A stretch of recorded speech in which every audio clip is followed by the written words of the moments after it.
Good morning, everyone. Today, our topic is reverse charge mechanism. Normally, the supplier of goods or services pay the tax on supply. In the case of reverse charge mechanism, the receiver becomes liable to pay the tax. That is, the chargeability gets reversed. That means, నార్మల్గా మనకి GST అనేది supplier గవర్నమెంట్కి pay చేస్తాడమ్మా on supply of goods and services. ఎవరైతే ఏ supplier అయితే గూడ్స్ని సర్వీసెస్ని supply చేస్తున్నాడో ఆ సప్లయర్ గవర్నమెంట్కి జిఎస్టి పే చేయాలి. కానీ in the case of reverse charge mechanism the receiver becomes liable to pay tax. కానీ రివర్స్ ఛార్జ్ మెకానిజంకి వచ్చేసరికి supplier is not responsible to pay GST. The receiver is liable to pay GST to government. ఎందుకు? చిన్న example చేశాను చూడండి. Normal GST payment ప్రాసెస్కి reverse charge GST payment ప్రాసెస్కి తేడా ఏంటి? నార్మల్ జిఎస్టిలో సప్లయర్ జిఎస్టి పే చేస్తే రివర్స్ ఛార్జ్లో రిసీవర్ జిఎస్టి పే చేస్తాడు గవర్నమెంట్కి. ఎందుకు జరుగుతుంది? ముందు అసలు నార్మల్ జిఎస్టి పేమెంట్ ప్రాసెస్ చూడండి అమ్మ. డయాగ్రామ్ కర్సర్ మూవ్ చేస్తున్నాను చూడండి. Supplier of goods and services, ఒక సప్లయర్ గూడ్స్ని సర్వీసెస్ని సప్లై చేశాడు. రిసీవర్ రిసీవ్ చేసుకున్నాడు గూడ్స్ని సర్వీసెస్ని. రిసీవర్ మీన్స్ బయ్యర్, కొనుక్కున్నాడు.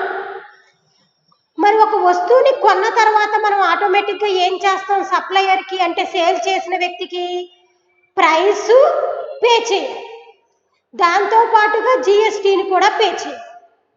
అంటే సప్లయర్ గూడ్స్ సర్వీసెస్ సప్లై చేస్తే రిసీవర్ ప్రైస్ జిఎస్టీ కలిపి సప్లయర్కి ఇవ్వడం జరుగుతుంది.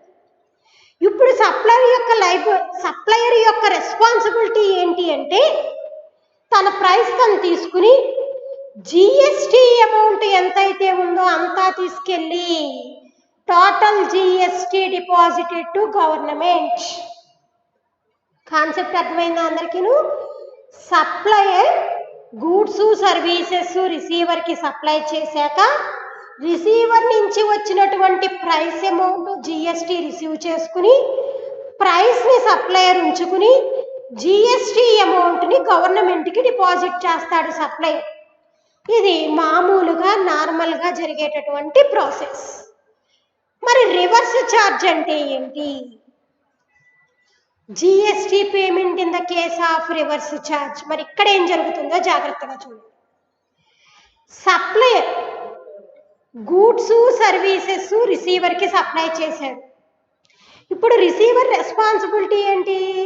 ప్రైస్ జిఎస్టీ సప్లయర్కి ఇవ్వాలి. కానీ డయాగ్రామ్ అబ్జర్వ్ చేయండి అందరూ.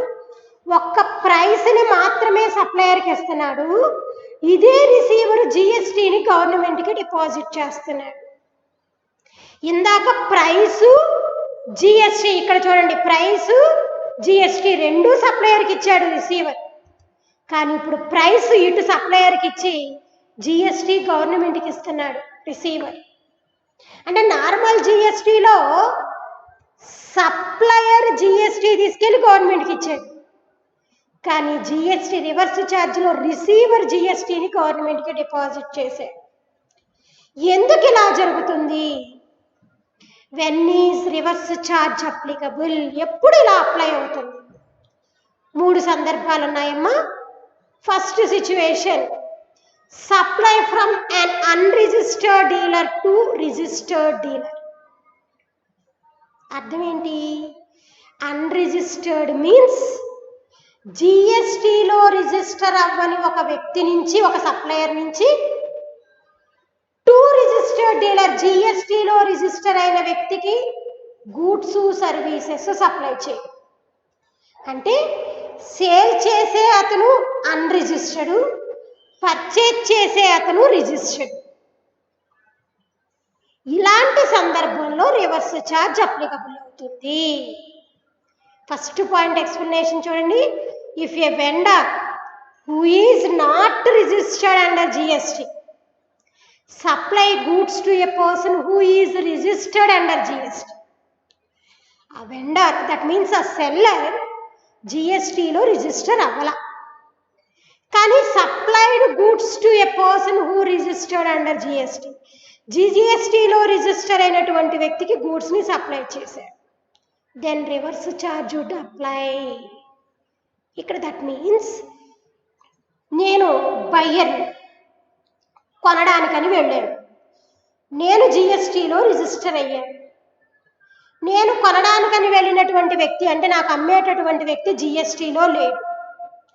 అతని దగ్గర నుంచి నేను కొన్నాను అంటే ఒక అన్రిజిస్టర్డ్ పర్సన్కి ఒక రిజిస్టర్డ్ పర్సన్కి మధ్య సప్లై జరిగినప్పుడు రివర్స్ ఛార్జ్ అప్లై అవుతుంది. దిస్ మీన్స్ అప్పుడు అటువంటి సందర్భాలలో GST will have to be paid directly by the receiver to the government instead of the supplier. అంటే ఏంటి, అటువంటి సందర్భం ఎవరు GSTని గవర్నమెంట్కి పే చేయాలి అంటే రిసీవర్. అంటే నేను GSTలో రిజిస్టర్ అయింది నేను, అమ్మే వ్యక్తి GSTలో లేడు కాబట్టి అతనికి సేల్ అమౌంట్ ఇచ్చేసి ఆ GST అమౌంట్ని నేను GSTలో రిజిస్టర్ అయ్యాను కాబట్టి నేను తీసుకెళ్ళి గవర్నమెంట్కి డిపాజిట్ చేస్తాను. కాబట్టి receiver is the responsible person to paid GST to government in the case of reverse charge.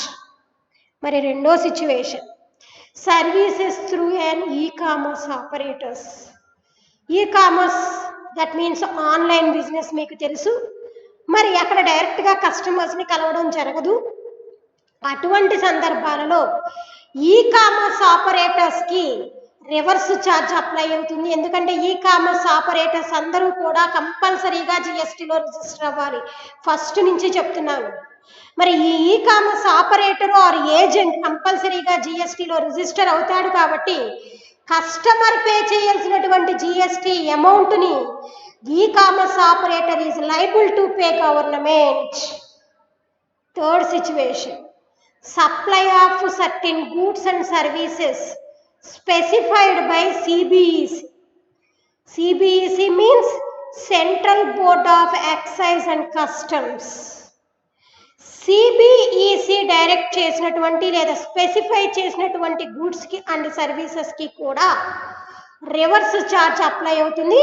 Some of the items in the list are, నేను అన్నీ ఇవ్వట్లేదమ్మా, చాలా లాంగ్ లిస్ట్ ఉంటుంది కాబట్టి కొన్ని చెప్తున్నాను.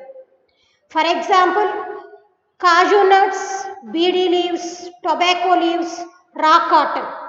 వీటిని ఒక అన్రిజిస్టర్డ్ డీలర్ నుంచి ఒక GST రిజిస్టర్డ్ పర్సన్ కనుక పర్చేజ్ చేస్తే then reverse charge is applicable.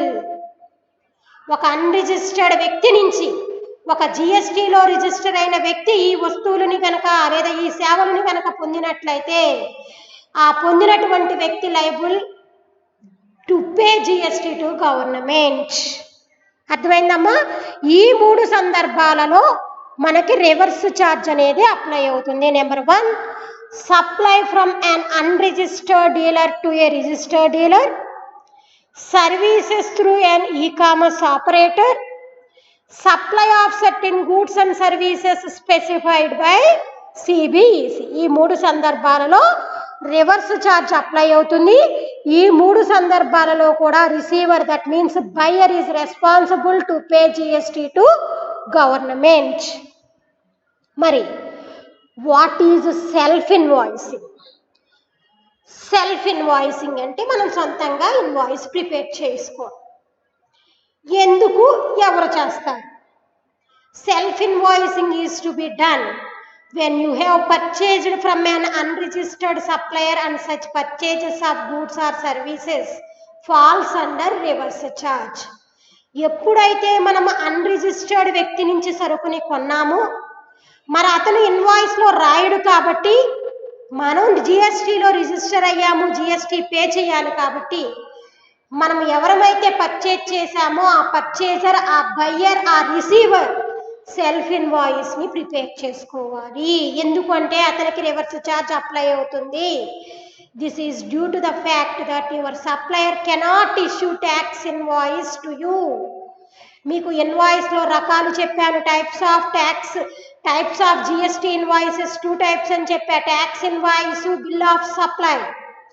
Tax invoice ఎప్పుడు మాత్రమే ఇష్యూ చేయాలి?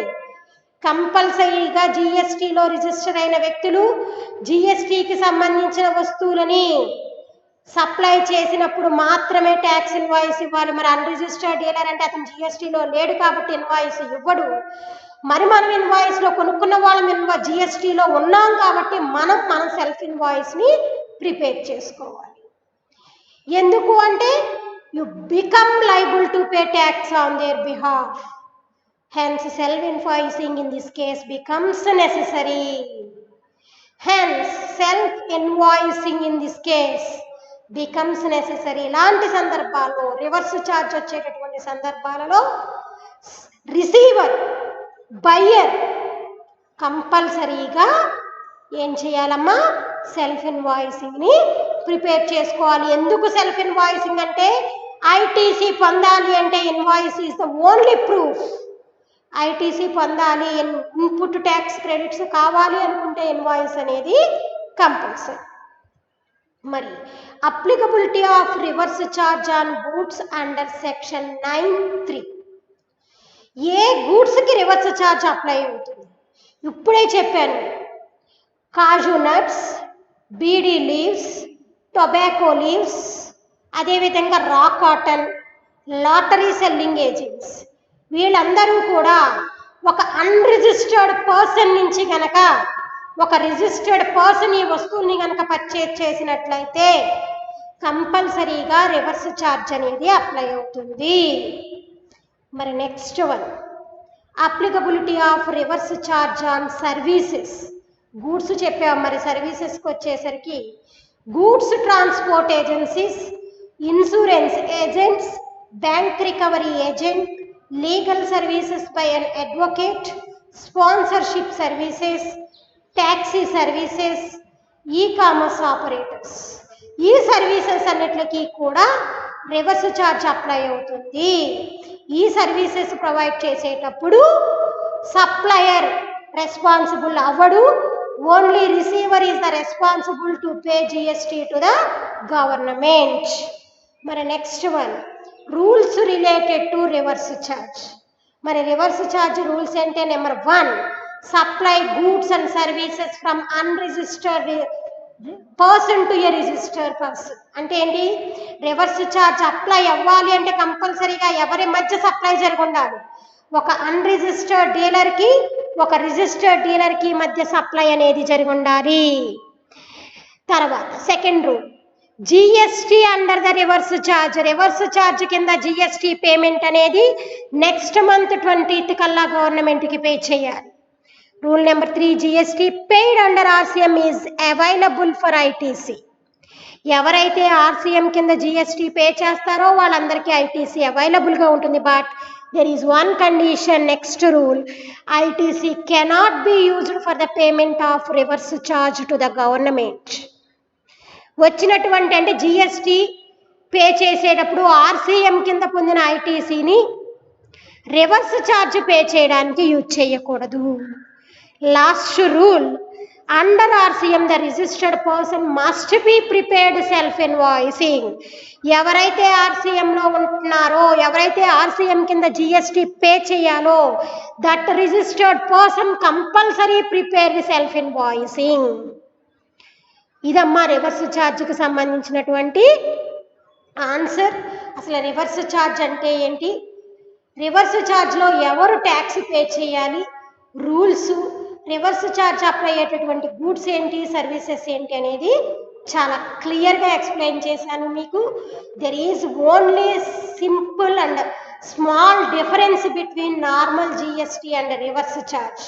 నార్మల్ పేమెంట్లో సప్లయర్ జిఎస్టీని పే చేస్తే రివర్స్ ఛార్జ్లో receiver is the liable to pay tax to the government. Reason, supplier is unregistered person, receiver is registered person. ఇక్కడ ఒక అన్రిజిస్టర్డ్కి ఒక రిజిస్టర్డ్ పర్సన్కి మధ్య సప్లై జరిగినప్పుడు రివర్స్ ఛార్జ్ అప్లై అవుతుంది. అందరికీ అర్థమైందమ్మా కాన్సెప్ట్? ఓకే, జాగ్రత్తగా నోట్బుక్లో నోట్ డౌన్ చేసుకోండి. Thank you. Stay home, stay safe.